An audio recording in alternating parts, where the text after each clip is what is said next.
I'm Brad Coulter, and this is Looking Back. In September 1936, a good part of the country was in the throes of the Depression.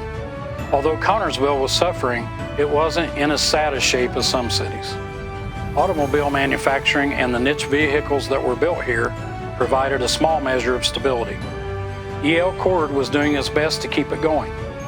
The election of 1936 was the hot topic, and Alf Landon of Kansas was the opposition to President Roosevelt.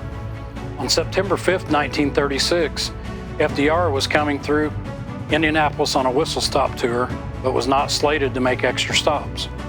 Governor Paul V. McNutt went to work with the campaign on behalf of a stop in Connersville to help the congressional race of Finley Gray, who was expected to have a tight contest. The president, who had had a long relationship with Congressman Gray, agreed to stop and say a few words on Finley's behalf.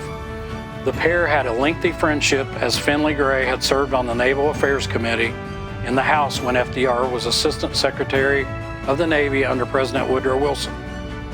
On the back of the train that day, with FDR, Finley Gray, Paul McNutt, and the president's son James, was for a brief moment Connersville Mayor Bill Dentlinger. 8,000 people stood at the railroad crossing near 10th and Eastern to hear the president talk about his long friendship with Finley Gray, and told the locals about the tour he was taking to look at the drought conditions in the Midwest that year.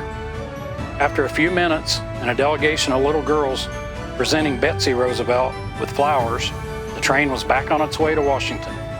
This stop must have been one of Finley Gray's proudest moments in public life.